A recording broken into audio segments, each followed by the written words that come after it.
अंकिता और विनय एक ही कॉलेज में पढ़ते थे। दोनों का एक कॉमन फ्रेंड ने उनकी मुलाकात कराई थी। पूरा ग्रुप साथ में घूमता फिरता और खाता पीता रहता था। पर अंकिता और विनय की नज़दीकियाँ बढ़ने लगी थी। देखते ही देखते उनको एक दूसरे से प्यार हो गया। अब वो दोनों अकेले वक्त बिताने लगे। साथ में घूमना, साथ में मूवी देखने जाना, साथ साथ में पढ़ना, हर चीज़ वो एक दूसरे के साथ ही करने लगे। देखते ही देखते कॉलेज ख़त्म हो गया और उनका मिलना भी कम हो गया। एक बार अंकिता और विनय दोनों एक समुद्र किनारे बैठे थे। अंकिता ने विनय से कहा, अब तो हमारी कॉलेज भी ख़त्म हो गई, अब हम एक दूसरे के साथ वक्त कैसे बिताएंगे, और अब जल्द ही मेरे घर वाले मेरी शादी करवा देंगे। विनय ने उसका हाथ पकड़ते हुए कहा, अंकिता तुम चिंता मत करो, मैंने एक दो कंपनी में अप्लाई कर दिया है, बस कुछ ही दिनों में अच्छी नौकरी लग जाएगी, फिर हम दोनों अपने अपने घर पे बता देंगे। 2 हफ्ते बाद ही विनय की एक अच्छी कंपनी में नौकरी लग गई, जैसा कि उन्होंने तय किया था, और उन्होंने अपने अपने घर पे बता दिया। विनय की माँ तो मान गई, पर उसके पिताजी नहीं मान रहे थे, और यहाँ अंकिता के घर वालों ने तो साफ साफ इनकार कर दिया। वो दोनों बहुत परेशान होने लगे कि अब क्या होगा, कैसे वो अपने घर वालों को मनाएंगे। बहुत दिन बीत गए, दोनों एक दूसरे से बात भी नहीं कर पा रहे थे, क्योंकि अंकिता के घर वालों ने उसका फ़ोन ले लिया था और उसके लिए रिश्ता ढूंढ रहे थे। अंकिता कभी कभी अपनी सहेली के घर जाती, तभी विनय को फ़ोन कर पाती थी और बस यही कहती कि विनय तुम जल्दी कुछ ना कुछ करो, वरना मेरी शादी हो जाएगी, मैं तुमसे बहुत प्यार करती हूँ, तुम्हारे बिना नहीं रह पाऊँगी। विनय भी हमेशा की तरह उसे आश्वासन देता, पर उसे भी कुछ नहीं समझ में आ रहा था कि क्या करे, कैसे वो अपने घर वालों को मनाए। यही सोचते सोचते वक्त बीता जा रहा था। दोनों बहुत परेशान होने लगे।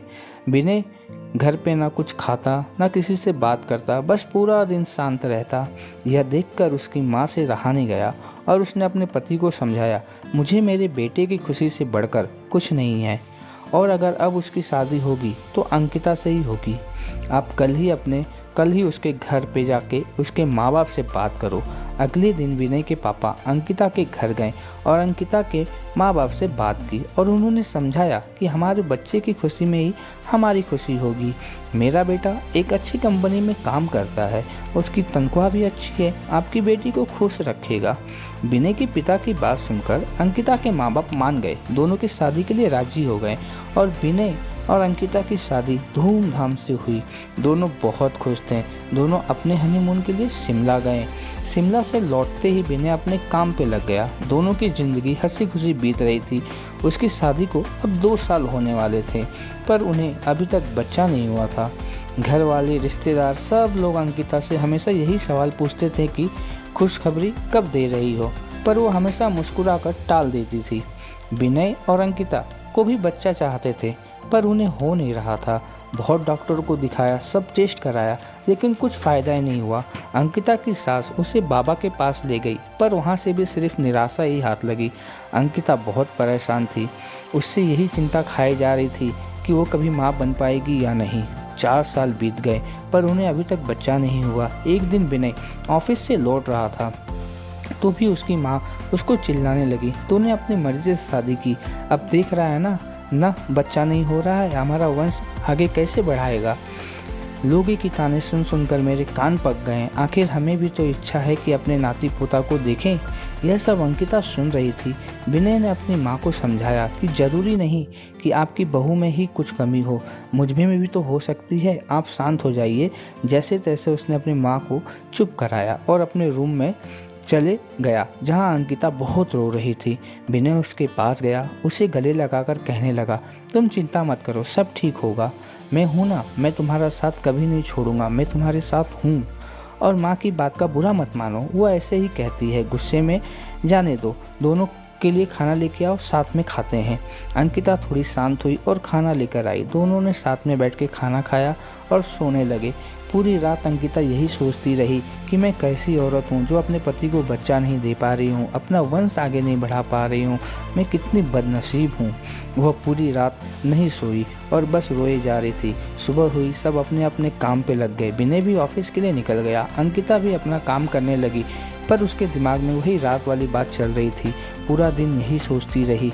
रात को जब विनय घर आया तो अंकिता ने उसे खाना दिया और वह दोनों अपने कमरे में सोने की तैयारी कर रहे थे। तभी अचानक अंकिता ने विनय से कहा, क्यों ना हम एक बच्चा गोद ले लें। अब हमें बच्चा तो हो नहीं रहा है, क्यों ना हम किसी ऐसे बच्चे को गोद ले लें, उसको भी माँ बाप का सुख मिलेगा और हमें भी बच्चे का सुख मिल जाएगा। विनय ये बात सुनकर बहुत खुश हुआ। वो दोनों दूसरे दिन ही एक अनाथ आश्रम में गए और वहाँ पूरी बात बताई। अनाथ आश्रम संस्था वाले ने कहा कि आप एक फॉर्म भर दीजिए, जैसे जैसे ये सब जांच पड़ताल हो जाएगी आपको फ़ोन जाएगा। उन्होंने फॉर्म भरा और एक आशा के साथ घर लौट आए कि शायद अब उनकी परेशानी दूर हो जाए।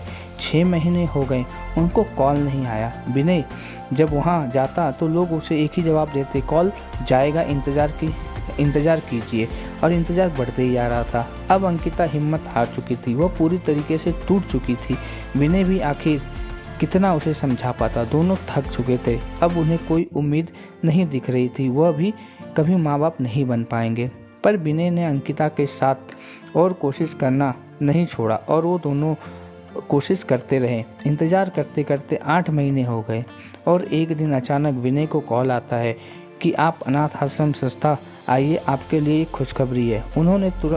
उसने तुरंत अंकिता को फ़ोन लेकर अनाथ आश्रम के लिए जाने के लिए कहा। दोनों वहाँ पहुँचे तो पता चला कि उनको एक बेटी गोद दी जा रही है जो सिर्फ 5 महीने की है।